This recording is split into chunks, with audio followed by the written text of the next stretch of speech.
Bienvenidos y bienvenidas a la clase número 3 del curso de Conocer el Espíritu Santo, la neumatología. Y estamos metiéndonos en lo que significa estudiar sobre el Espíritu Santo. Vamos a orar en el nombre del Padre, del Hijo y del Espíritu Santo. Amén. Espíritu Santo de Dios, grandioso, maravilloso, sorprendente, te pedimos que nos ilumines, que hoy podamos conocerte desde el Antiguo Testamento, ver tus acciones, ver la manera como te comprendían estos autores sagrados en su momento, que podamos descubrir toda esa fuerza creadora, que podamos ver toda esa fuerza profética y toda la fuerza sapiencial que tiene tu presencia en medio de la historia de la salvación. Ilumínanos, Espíritu Santo, para comprender el mensaje de hoy. Ayúdanos a que crezcamos en este camino. Ilumina al profesor que tenemos hoy invitado, a José Alberto Medina. Ayuda a Alberto para que tú lo guíes, lo acompañes, lo fortalezcas, le des sabiduría y discernimiento y que todos podamos aprender este caminar, que podamos darnos cuenta lo que tú nos estás enseñando. Gracias, Santo Espíritu de Dios, por tu compañía. Gracias, Espíritu Santo, que eres nuestro amigo y que como amigo lo podemos tratar, te podemos tratar con cercanía, con cariño, con esperanza. Oh bendito Espíritu de Dios, gracias por mostrarnos este rostro maravilloso de Jesucristo y por conducirnos hacia el Padre. Gloria al Padre, al Hijo y al Espíritu Santo, como era en un principio, ahora y siempre, y por los Sí, siglos de los siglos. Amén. am- Santa María, Madre de Dios, ruega por nosotros. Que todo lo que hagamos sea en el nombre del Padre, del Hijo y del Espíritu Santo. Amén. Tengo el gusto de presentarles a mi hermano que se llama Alberto Medina. Alberto es aquí ingeniero industrial y hace parte de la comunidad Dynamis y está en este equipo de Escalar. Así que los dejo con Alberto para el desarrollo del tema de hoy. Dios los bendiga mucho. Manu, muchas gracias. Qué alegría poder contar con ustedes, poder unirme en estos temas de evangelización para que todos vayamos creciendo, vayamos conociendo más del Espíritu Santo, enamorarnos más de ese precioso Espíritu Santo. Y es una alegría inmensa también en esta invitación que nos ha hecho Manuel a través de la escuela de Escalar y comenzar a trabajar para poder llevar ese mensaje de Dios a los diferentes rincones del mundo. Bueno, vamos a iniciar entonces con nuestro curso en el día de hoy. Y hablamos de las acciones del Espíritu Santo en el Antiguo Testamento. ¿Qué era lo que realmente hacía el Espíritu Santo en el Antiguo Testamento? ¿Cómo obraba? ¿Cómo comenzó? Porque todo comienza desde el principio, desde ahí a donde comenzó todo. Entonces vamos a mirar qué, de qué nos está hablando. Voy a compartir pantalla con ustedes entonces para ir trabajando el tema. Entonces, me presento nuevamente. Mi nombre es José Alberto Medina, mi profesión ingeniero industrial. Soy misionero y predicador hace aproximadamente unos 25 años trabajando con la Renovación Católica Carismática, también a través del Minuto de Dios. Eh, Hago parte del apostolado Proyección Dinamis, del cual también hace parte Manuel. Entonces, vamos a mirar al Espíritu Santo. Estábamos en el primer módulo hablando del acercamiento a la neumatología y con Patricia, anteriormente con la profesora Patricia, se hablaba de neumatología, que eso lo creo que lo hizo Manuel, y ella habló de la persona y los símbolos del Espíritu Santo. Hoy vamos a mirar lo que es el Espíritu, las acciones del Espíritu Santo en el Antiguo Testamento. Y vamos a como adentrarnos en qué es esto, qué es el Espíritu. Y nos vamos a dar cuenta que el Espíritu no es solamente ese don impersonal, como que es solo mío, nada más, como que está dentro de mí, como que de ahí no pasa. No es simplemente Dios con su presencia creadora, ni con su presencia edificadora o salvadora en el mundo, sino que también está presente en la iglesia, que también es dador de esos dones.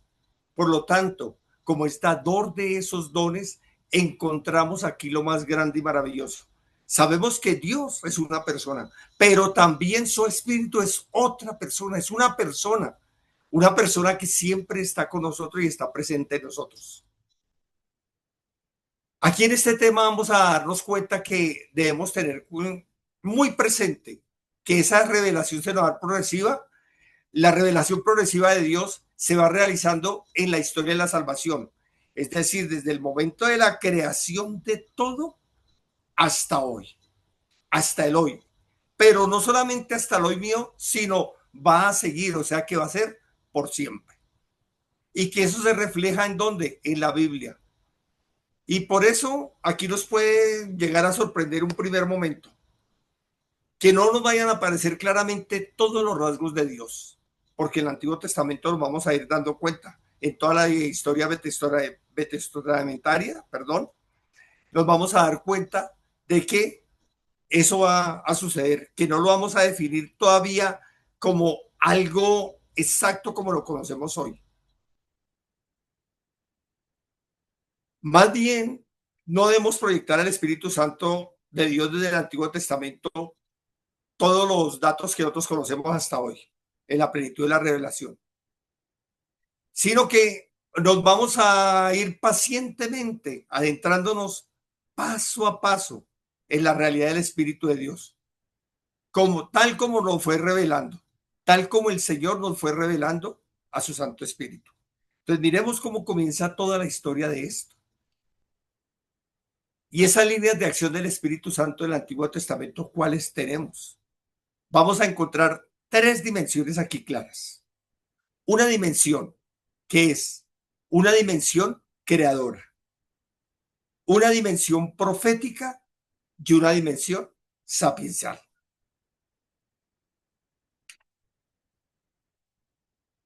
En la dimensión creadora vamos a encontrar como dos momentos. Esos dos momentos que son muy importantes para nosotros, y es el primer momento, que es el creador del universo. Él es el creador del universo. Entonces, miramos que Génesis 1 va a estar él continuamente llevándonos como a adentrarnos desde la creación. ¿Qué fue lo que pasó ahí en el momento de la creación? Y miremos qué nos dice la palabra. Dice en Génesis 1, en el principio, tengamos en cuenta mucho esta palabra, en el principio, cuando Dios creó los cielos y la tierra, todo era confusión y no había nada en la tierra. Las tinieblas cubrían los abismos mientras el Espíritu de Dios aleteaba sobre la superficie de las aguas. Es claro aquí que vamos a encontrar palabras claves para nosotros. El principio, el caos y la confusión. Entonces, el principio donde todo comienza, donde es el iniciador de todo. Aquí el Señor es el que inicia toda la historia de esto. Por lo tanto, Él es el iniciador de la creación, no porque sea el Espíritu, no es porque sea creado por Dios, sino porque tiene ese carácter de creador. Y aquí nos dice San Agustín algo claro. Dios Padre es el creador de todo. Él dice la palabra hágase. Por lo tanto, nosotros comprendemos que cuando dice hágase, la palabra es Jesús. Él es la palabra. Y esa palabra, ¿qué hace? Actuar. Se desarrolla, funciona. Es la parte operativa del Espíritu. Es decir, el momento que la palabra ordena, se van haciendo las cosas. Se van haciendo las cosas. La palabra y el aliento de vida, ese ruaj que va desde el comienzo, esa palabra son las dos manos del Padre que actúan desde el inicio en la historia de la creación. Él es el ordenador o arquitecto del cosmos. Y qué interesante aquí cuando vemos esta parte, porque uno diría, ¿cómo así? ¿El ordenador de qué? Recordemos que hablábamos de un caos y de una confusión. Y caos es de que nada tiene orden. Está totalmente desordenado. Es como fijarnos nosotros que tenemos algo a lo que no hemos encontrado un orden perfecto. Un orden que tengamos claro. A nivel de ingeniería, cuando se inician los proyectos, cuando uno comienza a hacer todo ese proyecto, comienzas a ordenar por partes. Y uno dice, bueno, primero proyectemos la idea que tengo. ¿Cómo lo voy a hacer? ¿Qué es lo que quiero hacer? ¿Con qué cuento? Todo esto. Eso es lo mismo que va haciendo el Señor. Por pasos comienza a hacerlo. Miremos que ese ordenador o arquitecto del cosmos que ordena ese caos va estructurando cada cosa en su lugar. Cada cosa en su lugar la va poniendo donde es, donde corresponde. Donde dice, las aguas van acá, los cielos van acá, la tierra va acá. Y eso lo hizo en cuánto? En 3 días. Los primeros días, 3 primeros días fue ¿qué? Ordenando. Ordenando espacios, colocando las cosas en su lugar y luego viene lo grande, lo maravilloso que hay en todo, porque ese lugar tocaba comenzar a decorarlo. Y en esos otros 3 días, ¿qué crea?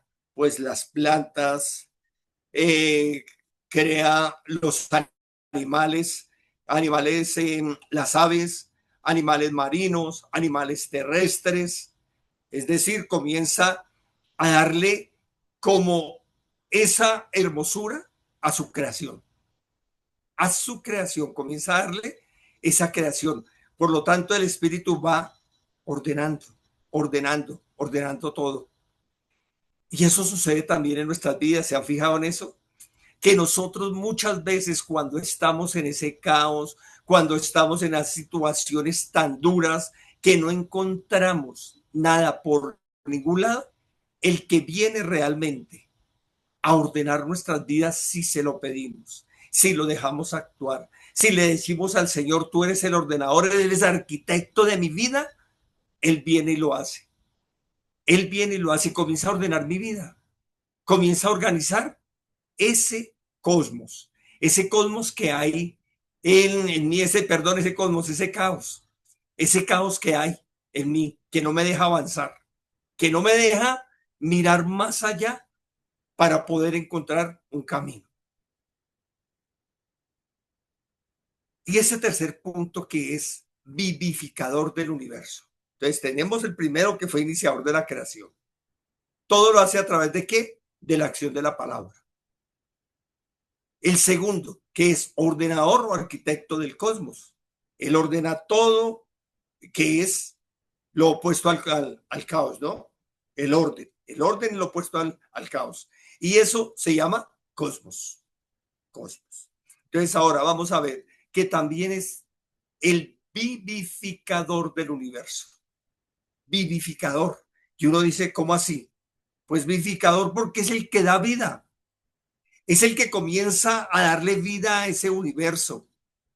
Es el que es el iniciador del, de lo que ha creado. Es el que sostiene, es el que fecunda, es el que mantiene, ordena, le da orden a todo el mundo. Es el que afirma ese Dios bíblico. ¿Y en qué? En oposición a a ese caos que había. Entonces, como ya comienza a organizarlo, él hace de todo eso un momento oportuno. Y también hace el momento oportuno para quién, para ti. Cuando él comienza a ordenar tu vida, cuando comienza a ordenar mi vida, lo hace en el momento oportuno. Y aquí sucede lo mismo. Comienza a dar aliento de vida a todo en el momento oportuno. En el momento oportuno. Entonces, él hace todo para que podamos iniciar nuevamente. Nuevamente. Es decir, si tu caos no te ha dejado avanzar, pero le das la entrada al Espíritu Santo y dejas que ese vivificador del universo comience a darte vida, él viene, ordena todo, da vida y puedes iniciar nuevamente. Dios dice, hágase. Y el Espíritu realiza esa acción vivificadora, esa acción creadora. El Padre actúa aquí como una madre. Y esto me tocaba, me impresionaba. Yo decía, ¿cómo así? Dice, hágase, pero es que también es es algo que como que él no se sostiene solamente como ese Dios como si lo viéramos desde la parte masculina, sino que también necesita de algo que es una madre que también pueda ir sosteniendo a ese universo. Ese lado femenino de Dios, ese lado femenino que nosotros lo vemos como con una palabra, y esa palabra que es Ruach, y eso significa que da vida. En hebreo es femenina, en hebreo es femenina, en tanto que en griego es neutro, es neuma, neuma, soplo. En latín pasó espíritu como masculino, pero en hebreo se lee como ese Dios que gesta, que crea, que hace. Por eso decimos que es madre, porque es el que gesta. Y qué hermoso es eso, porque gestación es de creación, de alguien que lleva dentro también todo. Esto es espectacular, ¿no les parece? Es espectacular porque eso está haciendo que pase nuestra vida del caos al cosmos, de la oscuridad a la luz, del desorden al orden, organizando las bendiciones para ti y para mí en todo momento, pero en el momento oportuno, en el momento oportuno.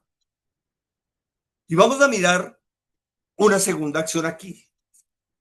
Esa segunda dimensión es que es el creador del ser humano. Y vamos a ubicarnos aquí, ubiquémonos en Génesis 2. Y en Génesis 2, en la creación y la formación del hombre, Génesis 2:7 nos dice: entonces Yahvé Dios formó al hombre con polvo del suelo e insufló en sus narices aliento de vida y resultó el hombre un ser viviente. Insufló, y uno dice insufló, o sea, sopló, sopló aire sobre él, dio vida. Y aquí podemos observar que Dios primero forma al hombre con polvo de la tierra, es decir, hace parte de la creación, de la tierra como tal. Le da piso firme, pero también le va a dar aliento de vida. Y aquí aparece nuevamente esa palabra que estábamos hablando anteriormente, Ruach, que tiene dos sentidos básicos y son los que corresponden a este Ruach, a este espíritu, el viento y el aliento. Vamos a mirar primeramente ese viento. Y ese viento lo vamos a ver desde el fenómeno atmosférico y espacial. Así tenemos primero Ese sentido del término ruach sería lo que nosotros llamamos brisa, aire, viento, vendaval, muchas veces para otros huracanes. En algunos casos va a aludir esa brisa suave del Génesis. En Génesis 3 nos habla de esa brisa suave que iba recorriendo todo, que iba llegando a todos. En otros va a tener un sentido mucho más fuerte. Va a hablar de una tormenta, de un vendaval,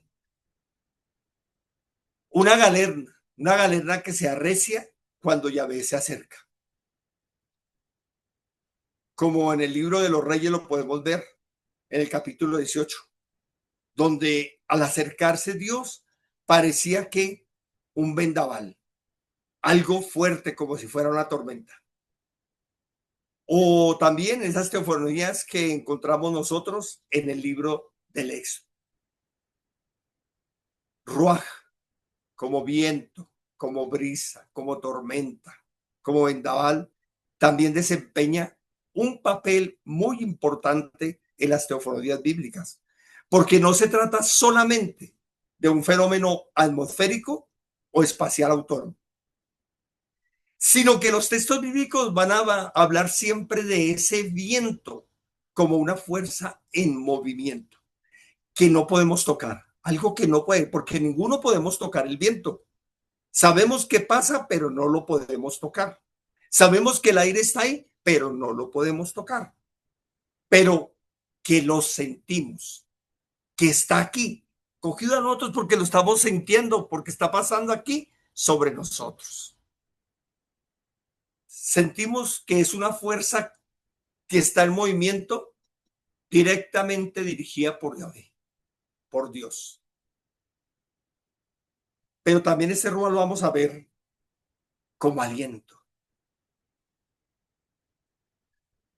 como ese aliento que le da vida al espíritu humano. Esa segunda parte que alude en esa palabra hebrea a la respiración, al aliento o al espíritu humano, al que le da vida. Y aquí en esta creación, el rostro de Dios se ve de pronto representado de una manera como antropomórfica. ¿Por qué? Porque tal vez nos imaginamos a Dios en forma humana con sentimientos humanos, como que si estuviera haciendo al hombre como un muñequito, un muñeco de arcilla al cual llega y después le insufla un soplo de vida, como diríamos, como veríamos en Génesis 2:27. Pero Dios Padre hace todo como si fuera el artista que le da aliento de vida a su creación. Como ese artista que lo ha creado todo y sopla su espíritu y le da vida a esa creación. Ese soplo que es creador, que da hálito de vida, ya no es solo del cosmos, sino también del ser humano. Es el origen y el original, porque está al comienzo y es el único. Es el único. El origen porque está al comienzo y genera las acciones creadoras. Ese espíritu viene con una responsabilidad. Fijémonos con qué responsabilidad viene el Espíritu Santo aquí. Y esa responsabilidad con el ser humano hace que se vuelva co-creador. Y uno dice, ¿cómo así? Sí. La responsabilidad que le da el Espíritu Santo también en ese momento de vida al ser humano es que hace que se vuelva co-creador con Dios. Así que genera una responsabilidad inmensa en el hombre. Y esa responsabilidad que es de crear con Dios y generar una responsabilidad ecológica. Es decir, todo lo que se me ha dado, todo lo que el Señor ha creado es para que yo lo cuide de eso, cuide de todo el ambiente que el Señor me ha dado, porque todo lo creó para mí, todo lo creó para el hombre. Y va en torno también a que nosotros vayamos ordenando como lo hizo el Señor. Ordenando cómo, desde nuestra misma descendencia, pero también desde la misma creación que nos ha dejado el Señor.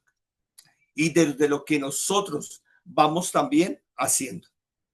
Por lo tanto, lo contrario a ese, a, a ese, a eso que el Señor ha creado, es el caos. Es como volver al caos. Es como lo que llamaríamos nosotros en algún momento, es que aquí vino y se metió el diablo, hizo de todo. Y ahí es donde lo llamamos, que son actos diabólicos, ¿sí? Porque es antiespíritu, va en contra de lo que Dios ha creado. Y nos damos cuenta que eso está sucediendo actualmente en muchas situaciones de la vida, en muchas de las acciones que están sucediendo, que van en contra de el orden que Dios le ha dado a la creación.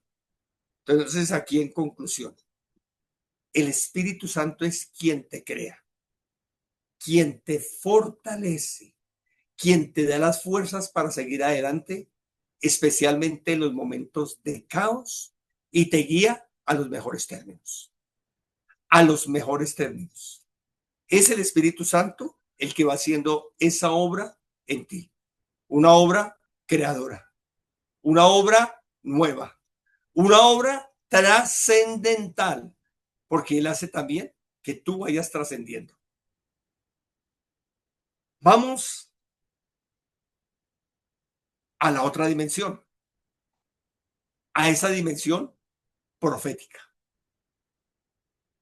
De esa forma como el Espíritu Santo sigue actuando, no solamente ya dentro de la creación, donde creó al hombre, sino que más adelante en esa dimensión profética, como el Espíritu Santo también comienza a ir organizando su pueblo, a ir moldeando su pueblo. Y lo hace a través de quienes, de profetas y de jueces. Vamos a mirar primero con los profetas, porque el Espíritu Santo aquí hace un pueblo de profetas y jueces para que guíen al pueblo, para que guíen al pueblo. Es para eso, para guiar a su pueblo. Por lo tanto, aquí, el hombre del Espíritu o el arte del buen gobierno, que es, así podemos decirle, al primero que el Señor eligió para liderar a su pueblo, que se llama Moisés. Este hombre tuvo un momento en que dijo, ya no más, Señor, ya me cansé de esta vaina, ya no aguanto más, ya como que no sigo con este trabajo. ¿Y qué hace él? Es como renunciar. En muchas comunidades pasa eso. Muchas personas han renunciado. Primeramente yo, hemos renunciado a no seguir en el trabajo, a no seguir haciéndolo. Pero se nos olvida que hay algo que está en nosotros, que es ese ruaj. Es ese espíritu de Yahvé que está en nosotros para impulsarnos. Y cuando nos estamos cansados, ¿qué hace? Nos comienza a colocar personas al lado que nos ayuden. Personas que como que nos organicen, como que nos digan, oiga hermano, venga que por aquí es el camino, venga que por aquí es muy más fácil. ¿Sí? En el libro de, de los números nos damos cuenta que ese Ruá siempre nos va a mostrar como ese camino y esa guía. ¿Qué hace el Señor aquí con, con Moisés? Miremos qué hace con Moisés. En ese texto nos muestra que el Señor le dice, te voy a ayudar. Busca 70 ancianos. 70 ancianos para que te ayuden. 70 ancianos que te van a ayudar en el trabajo. Porque ya cuando no podía Moisés ahí, le dije, la ayuda que le pidió al Señor, el Señor ya le comienza a guiarlo. Y le ha listo esos 70 ancianos. Él los ubicó dentro de la tribu. Y luego le dice, apartaré una parte del espíritu que posees y se lo pasaré a ellos para que se repartan contigo la carga del pueblo y no la tengas que llevar tú solo. Y en cuanto reposó sobre ellos el espíritu, se pusieron a profetizar, pero ya no volvieron a hacerlo más. Qué espectacular aquí, porque aquí viene algo que como que uno dice, ¿cómo así? Me da un espíritu a mí, pero ese espíritu que me da también lo divide. ¿Cómo es eso? ¿Cómo funciona esto? Es decir, Dios en su infinita misericordia, en la inmensidad de su misericordia, dice, lo que te he dado a ti también se lo voy a dar a otros. Lo que te he dado a ti también se lo voy a dar a otros. Es, por lo tanto, cuando Dios pone esas personas en tu camino también para que ayuden, también les está dando ese espíritu para que te vayan colaborando y vayan despejando el camino. Muchas veces pensaríamos que o tendríamos la percepción de que son hombres muy especiales, que tienen una vinculación estrecha con esos hombres elegidos o por una función determinada. ¿Por qué?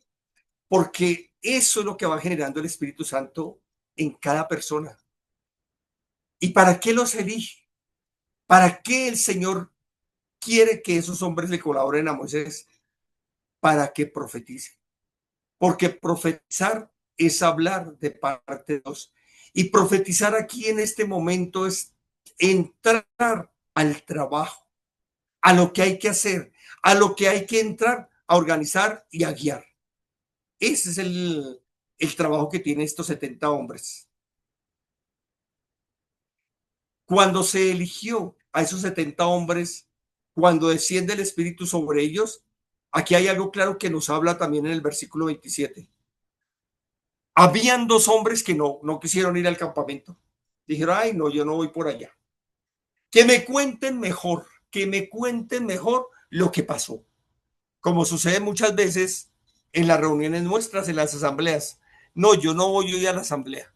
Que me cuenten mejor qué pasó, cómo nos fue. No voy al retiro. Mejor que me cuenten qué pasó ahí. Ah, yo no voy a la Eucaristía, que me cuenten la Eucaristía cómo estuvo. ¿Qué tal estuvo? Pues así sucedió con estos dos hombres. Pero aquí hay algo especial. Y es que esos hombres que eran el da y me da, se quedan en su campamento, pero comienzan a profetizar. Pues ya habían sido elegidos y por lo tanto ya tenían la gracia de Dios en ellos. Comienzan a profetizar porque ya habían sido escogidos y por lo tanto tienen una labor que cumplir. Mi hermano, mi hermana que estás aquí presente, tú has sido escogido, has sido escogida y tú tienes una labor que cumplir. Así digas que no, tienes una labor que cumplir. Así te quieras apartar, tienes una labor que cumplir. Entonces,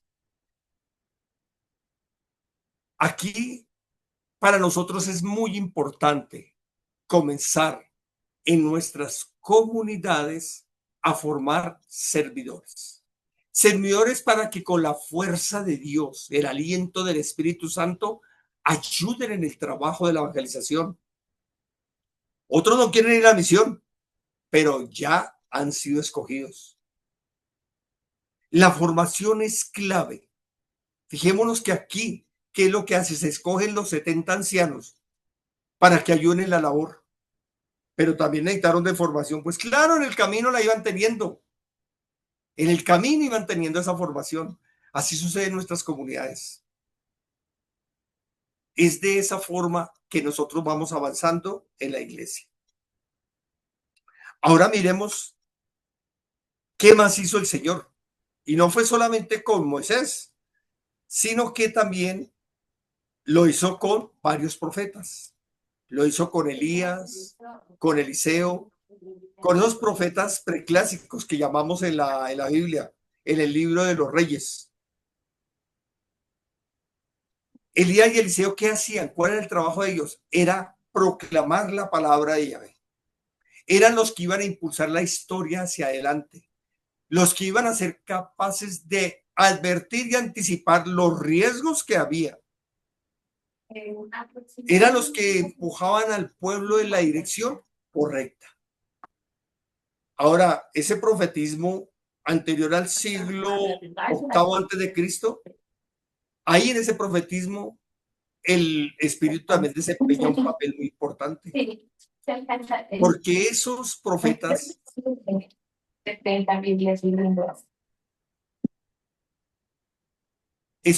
se caracterizan por un profetismo que se llama el profetismo estático. Y aquí cómo se descubría que en ese profetismo estático que el espíritu estaba sobre ellos, porque tenían trances, hacían cosas totalmente extrañas. Y también cómo el espíritu pasa de una persona a otro. Y uno dice, ¿cómo el espíritu pasa de una persona a otro? Pues acordémonos de Elías. Eliseo lo persiguió por toda parte y no lo soltó hasta que le entregó el manto. Y el manto le dijo, te entrego parte de mi espíritu. Al entregarle eso, le estaban entregando el espíritu. Es pasar el espíritu de uno a otro. Ahora bien, en este mismo texto nos encontramos que Elías se sabe incapaz de percibir quién va a quedarse con su espíritu, con el espíritu suyo. Pues no está en este caso de la mano del profeta, de Elías, decidir quién va a ser su sucesor. Eso no está porque él no tiene la capacidad para elegir quién lo va a hacer, sino que es el espíritu el que va eligiendo quién va a ser su sucesor. Aquí también en la comunidad, ¿quién va a ser tu sucesor? ¿A quién estás preparando? ¿A quién estás formando para que sea tu sucesor? Elías está a punto de morir.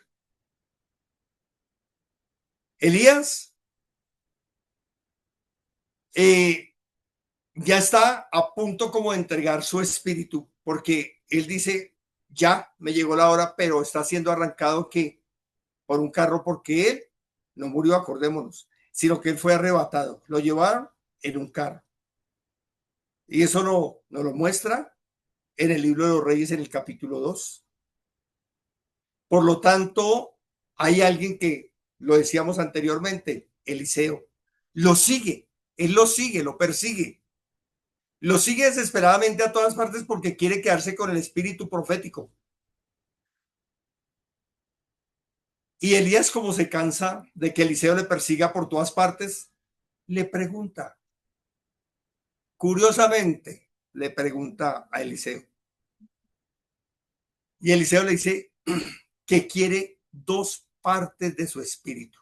Es decir, quiere la herencia. ¿Qué persigues tú?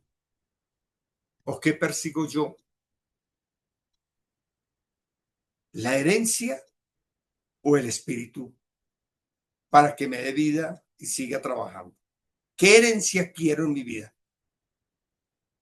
Y la herencia es un símbolo que cualquier persona de la antigüedad, al poderlo ver, dice, es algo que me han dejado. es algo que me han entregado, algo que me corresponde. Pero queda sonando también dos partes del espíritu. Y se entendería que en este caso es parte de la herencia que le corresponde como hijo. Eso sucede también con nosotros. La herencia se le dejaba en la antigüedad al hijo primogénito. Era el que tenía todo. Era el que al que le correspondía todo en cualquier familia. Pero aquí le dice Elías a Eliseo, no es quien para entregárselo. Elías es el único testigo del rapto de Eliseo es el único testigo del rapto de Elías. Por lo tanto, de una forma simbólica le entrega el manto. Y ese manto es la vocación profética, pero también es mostrar que es ese espíritu que en este caso se transmite, se pasa de un profeta a otro. Y por supuesto, hay unos poderes milagrosos. ¿Por qué? Porque está actuando el espíritu en la persona. Es decir, aquí estamos viendo ya las acciones del espíritu en el otro.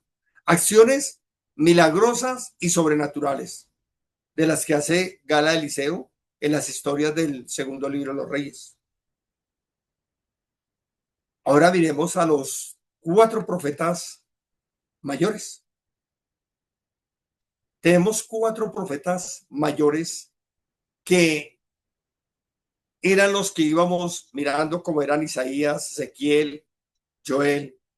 También tenemos profetas hijos y 12 profetas menores, pero son también llamados dentro del canon cristiano profetas de la esperanza. En ellos el espíritu de Yahvé iba progresivamente, iba a ir progresivamente. Ya no será hablar aquí del espíritu como viento, sino del espíritu humano, sino también de esa respiración, que cada vez que nos aparezca esa expresión, se va a referir a eso, a esa fuerza, a esa energía que el Espíritu Santo otorga. En este caso, ¿a quién la otorga? A los profetas. El Espíritu Santo otorga a los profetas esa fuerza. ¿Para qué? Para que sean capaces de llevar esperanza. Un profeta que le lleva al pueblo esperanza, esperanza. Y en esa esperanza nos damos cuenta que aquí nos está mostrando que Isaías lleva esperanza a un pueblo y dentro de esa esperanza él está mostrando la realidad del que va a venir. Todo lo que él comienza a hablar y hacer es mostrándonos al Hijo de Dios, a la promesa viva y real que va a llegar para ayudar al pueblo de Israel. En esa venida también vamos a darnos cuenta de que esos profetas le van a dar ánimo al pueblo de Israel durante el exilio. Ayudan a que se reconstruyan esas ruinas de Jerusalén que fueron destruidas totalmente, para que se construya nuevamente ese templo, sus murallas, como lo muestra el libro de Isaías, el libro de los Reyes, el libro de Deuteronomio, que lo hacen claro. Y así como lo hace el Señor a través de estos profetas, también lo hace hoy en día. Hoy en día necesitamos de esos profetas. Profetas que lleven esperanza a los pueblos necesitados en estado de guerra, a los pobres, a los humildes, a los sencillos, a aquellos que todavía han sido apartados de la sociedad. Que ese profeta eres tú y soy yo. Ese profeta eres tú hoy en día para que hables sin miedo, para que hables sin miedo. Vamos a mirar aquí la otra parte, perdón, de los jueces.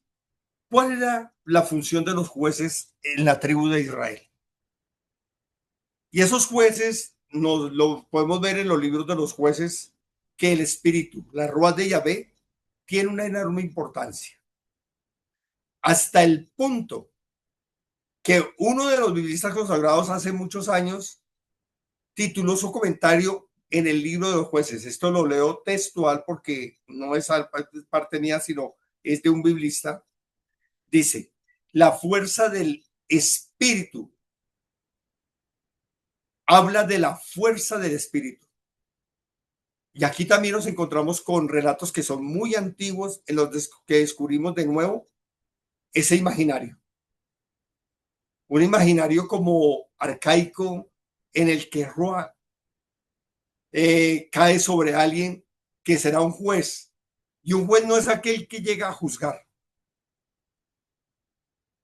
Veríamos al juez en este caso como si fuera el que juzgara, el que determinara no. El juez aquí tiene otro papel totalmente diferente. Es el que liberará al pueblo del ataque y del acoso de los enemigos. Es el que liberará al pueblo al ataque, al acoso de los enemigos. Es decir, también tiene un trabajo fuerte, proteger al pueblo de Israel. El espíritu de Yahvé aparece ahí tomando de algún modo la fuerza de ese hombre, de ese juez. En estos casos aquí tenemos ejemplos claros, como son Oniel, Gedeón, Jeftés, Sansón, Edú, Sangar y otros. Aunque sin lugar el que más reconocemos y nos acordamos nosotros es de Sansón. Es aquí como si a este hombre el espíritu lo hubiera tomado por los pelos, porque es ese juez en la historia de Sansón que llega es a liberar a su pueblo, a liberar a su pueblo. Ese hombre que con esa fuerza que el Espíritu Santo le da, va a ser capaz de liberarlos de las tribus que los estaban acosando, que los tenían cercados, que los tenían bloqueados, que se encontraban a su alrededor. Aquí en el libro de los jueces deja claro una y otra vez está dejando claro ese libro de los jueces que sin ese soplo Sansón no habría podido hacer absolutamente nada. Ese soplo era el que le daba la fuerza, le daba totalmente la valentía para él poder acabar con los enemigos. En este caso, recordemos cuando lo tenían atado a unas columnas, le habían sacado los ojos, le habían cortado el pelo, porque supuestamente tenía toda la fuerza en su cabello, y él lo que hace es, en ese momento de desespero, que vuelve y pide al espíritu que le dé la fuerza sobrenatural que tenía y rompe todo esto y tumba todo el lugar donde estaba hasta acabar con el enemigo. Por lo tanto, el espíritu solamente ha permitido vencer la batalla a los enemigos cuando se le invoca, cuando se le deja actuar, cuando le decimos, Señor, haz tú la obra, porque yo no puedo hacer nada. Él capacita a los jueces para cumplir su misión liberadora. Capacita, que no se nos olvide la palabra. vuelve aquí, como sucedía con los profetas, él capacita a esos jueces. Por lo tanto, el espíritu no está a disposición del hombre, sino que expresa la trascendencia e impresibilidad divinas. Nosotros no somos capaces de llevar absolutamente a cabo ninguna empresa. No somos capaces de llevar absolutamente nada si no contamos con ese soplo divino, con ese ruaj, que es el que nos mueve, que hace cosas nuevas en nosotros y nos lleva a cambiar. Nosotros no somos capaces de cambiar absolutamente a nadie, sino es la fuerza del Espíritu Santo el que transforma y el que cambia, como sucede acá, tanto con los profetas como con los jueces. Por lo tanto, mi hermano, mi hermana, en tu comunidad tú no vas a cambiar a nadie.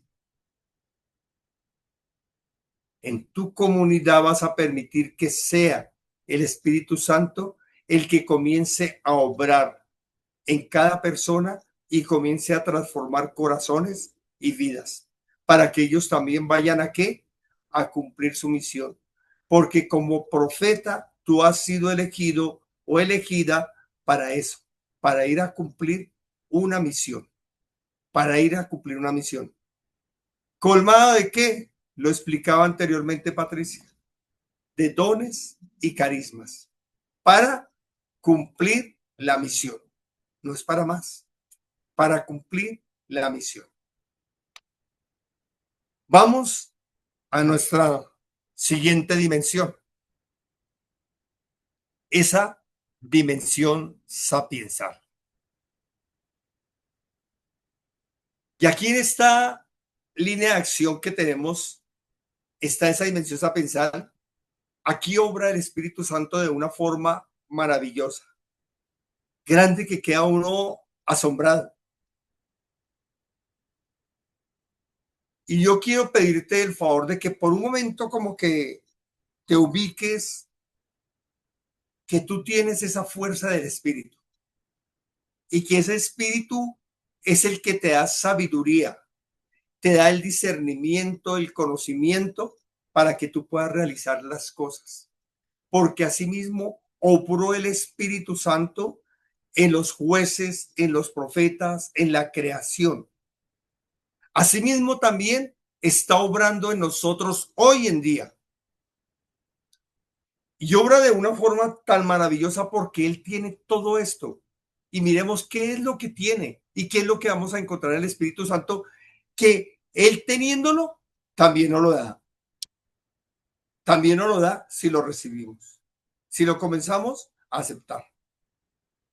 Y miremos en Sabiduría 7 de los versículos, en los versículos 22 y 23. ¿Qué nos va a dar el Espíritu Santo? ¿Qué tiene primeramente el Espíritu Santo? Y en el libro de la Sabiduría nos dice, pues hay en ella un espíritu inteligente.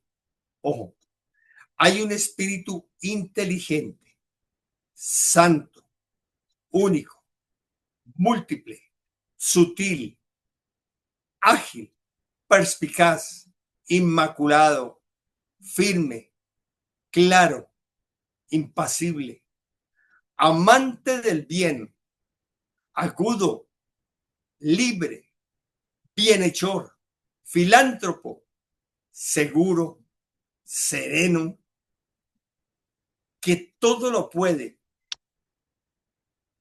todo lo controla y penetra todos los espíritus, los inteligentes, los puros y los más sutiles. 21 características que nos muestran a un espíritu que, aparte de tener todas las características, nos las puede dar. Porque algo que aquí nos muestra todo el camino del Antiguo Testamento, de la acción del Espíritu Santo en el Antiguo Testamento, es que el Espíritu Santo es dador. O sea, todo lo que tiene el Espíritu Santo nos lo entrega. Porque Él nos hace inteligentes, porque Él nos hace santos, también nos hace únicos porque somos únicos también. Cada uno es único en la creación. No tenemos copia alguna.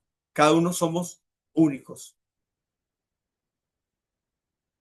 Pero también ese espíritu que es múltiple, también nos ayuda a que también nosotros extendamos todo ese trabajo. Cuando uno se pone a mirar todo esto y uno dice 21 características, es un espíritu que encarna ¿qué? La sabiduría, que funciona en la sabiduría. Y nos lo muestra de una forma tan hermosa. Es algo maravilloso. Miremos que son 21. 21 es múltiplo de 3, pero también múltiplo de 7.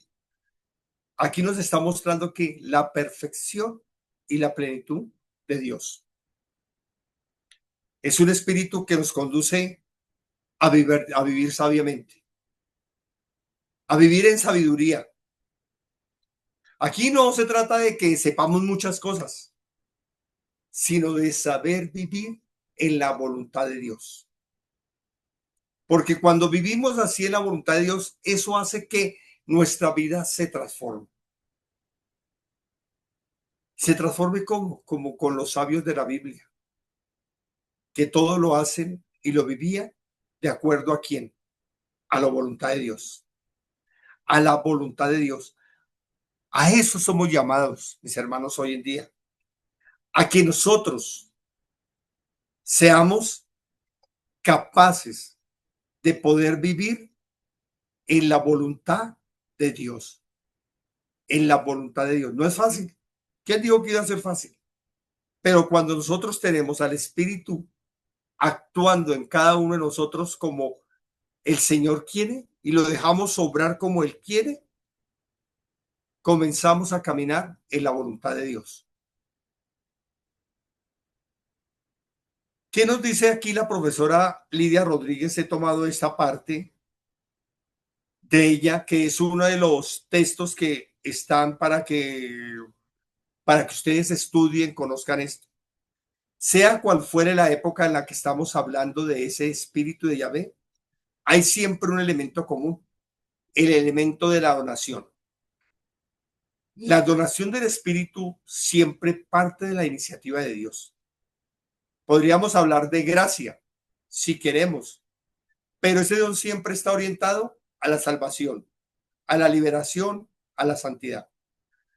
Pero lo que pretende ese don es que los seres humanos, el pueblo de Israel en este caso, el pueblo de Dios, sea capaz de saltar todos los obstáculos que se ponen por delante. ¿Sea capaz de qué? De saltar todos los obstáculos que se ponen por delante. Pues así eso es lo que pretende el Espíritu en nosotros hoy en día, en nuestras comunidades. Cuando nosotros sentimos como que ya no podemos, que no hay fuerzas, como que la comunidad no, es que ya ni asiste. Es que los invita a uno a la formación, pero no. Qué cosa tan difícil, ya no se puede. Pues el Espíritu Santo te está invitando, salta esos obstáculos, invéntate cosas nuevas, haz cosas nuevas, mira por dónde vas a coger, mira qué nuevos caminos tienes, qué nuevos rumbos, qué puedes ir haciendo nuevo.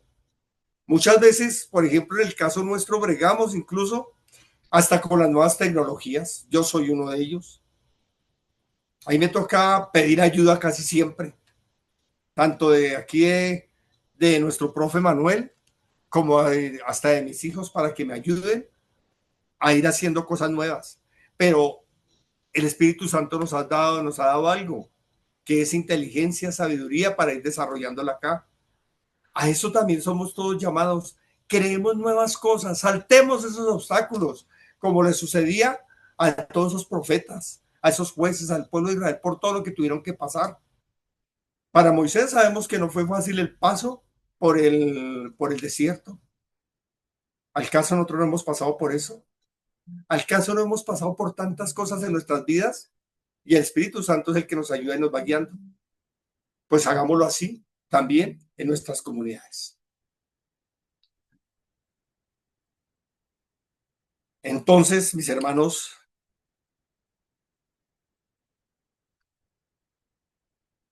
concluyamos. El Espíritu en su actividad creadora lo hace a través de su ruaj, ese ruaj, el cual va ordenando, formando y creando absolutamente todo. Lo mismo sucede con la creación del ser humano, ya que se insufla un aliento de vida en el hombre para que sea capaz de superar los obstáculos que no lo dejan avanzar. Y tú tienes ese soplo, ese aliento de vida en ti. En ti está el que seas capaz de superar esos obstáculos para que puedas ir avanzando. En ti está en que lo que estás pensando hoy que no puedas hacer, te des cuenta que sí lo puedes hacer porque hay alguien que obra en ti, que es más fuerte que cualquier cosa, que es más poderoso que cualquier cosa, que hace cosas sobrenaturales, que no permite que te limites, porque eso es lo que él no quiere, que nosotros nos limitemos, como que nos metamos límites en la mente y que no seamos capaces de avanzar. Él quiere que nosotros avancemos. Una segunda conclusión. El Espíritu Santo obra como salvador y liberador del pueblo, ya que va eligiendo profetas, jueces y reyes para que guíen a Israel. Es quien les muestra el camino en todo instante y hace cosas sobrenaturales que superan todo conocimiento humano. Ese espíritu obra en ti, obra en tu comunidad para que tú guíes a otros, para que se liberen otros, para que entiendan y comprendan el plan de salvación, para que otros vuelvan también su mirada a Jesús. ¿A través de quién? De ese espíritu que está dando la fuerza. Él te ha elegido a ti para que seas capaz de guiar a ese pueblo, para que seas capaz de guiar al que tienes ahí, porque el pueblo que tú tienes no es solamente tu comunidad, sino los que tienes ahí cercanos, pegaditos a ti. Puede ser tu esposo, tu esposa, tus padres, tus hijos, tus hermanos, tus compañeros de trabajo. A esos, a los que el Señor te ha llamado para que seas profeta también con ellos, porque Él es el que te guía. Él habla al pueblo y a los enemigos a través de sus elegidos, como sucedió con Moisés. Hoy también Él está hablando y guiando en todo instante para que superemos esos obstáculos que impiden ver la gracia y el poder de Dios en nuestras vidas. Para que superemos los obstáculos que nos impiden ver la gracia y el poder de Dios en nuestras vidas. Vamos a cerrar con una oración.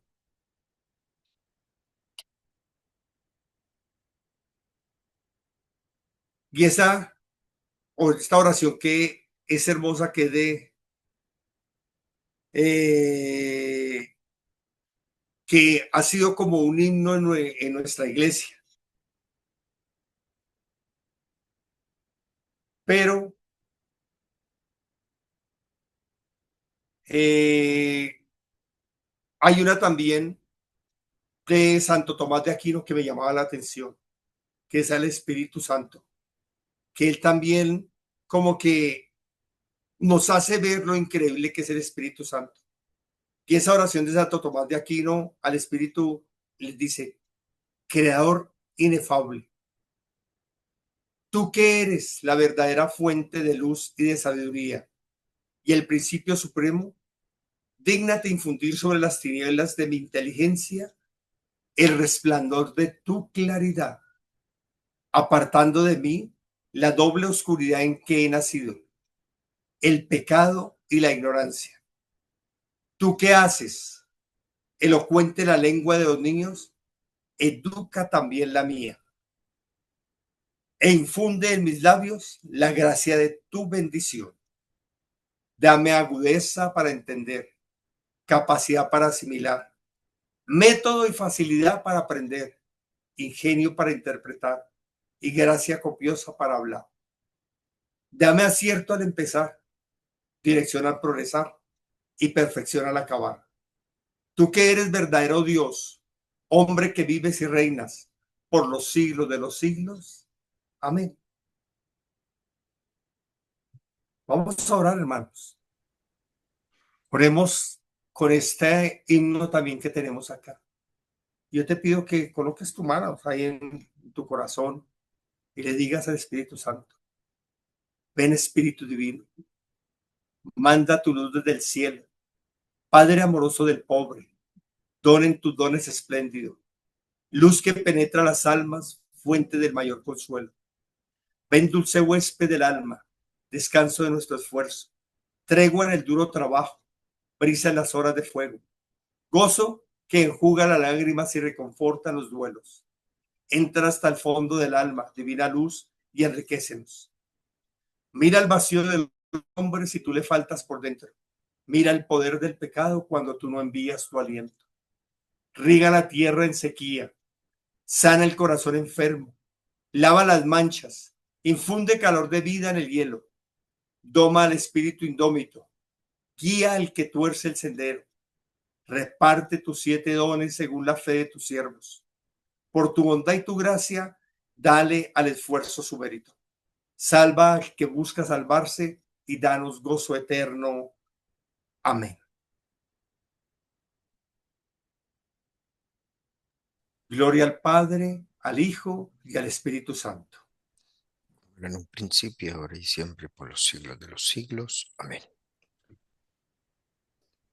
Bueno, Manu, muchas gracias por este momento y por haber permitido compartir con estos hermanos. A ti, muchas gracias, muy amables. Quiero invitarlos a todos ustedes a que busquen el Salmo 51. Acérquense al Salmo 51. Agradecemos a este profesor, Alberto Medina, por su explicación bien amplia del Espíritu Santo en el Antiguo Testamento.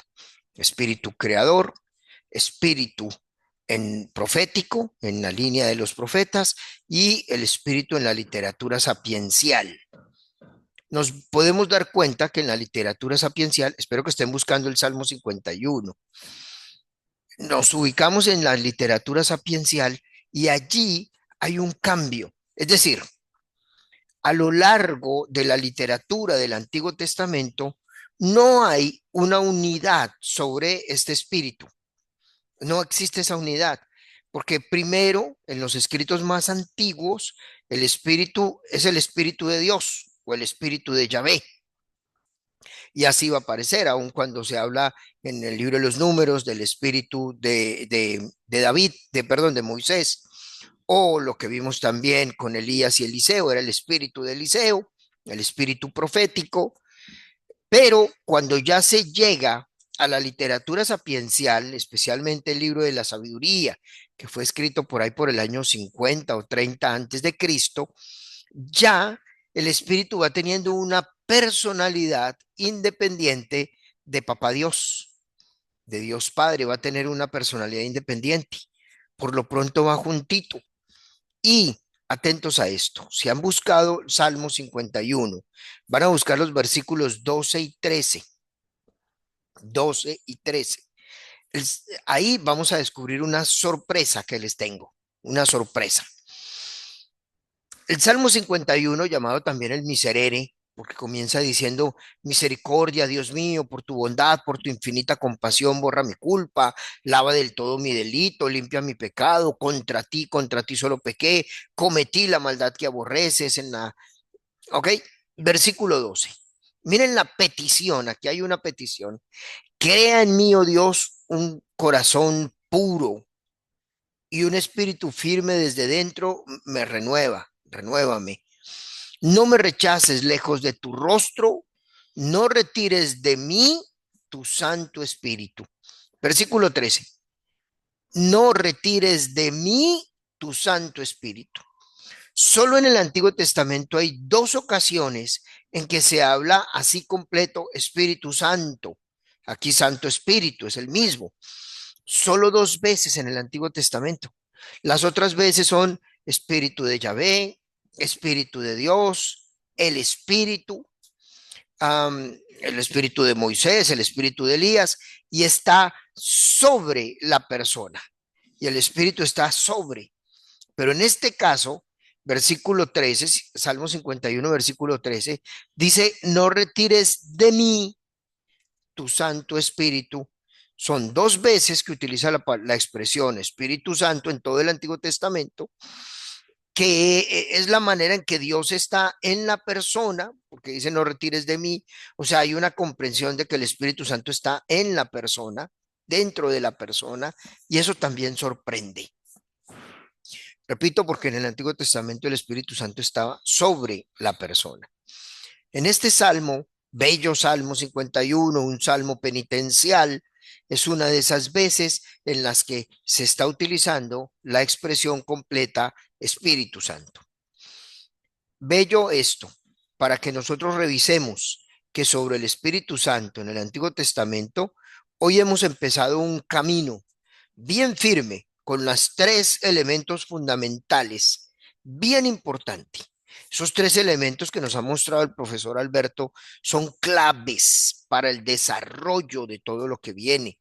Son importantísimos porque ahí nos pone a nosotros todos los elementos para construir.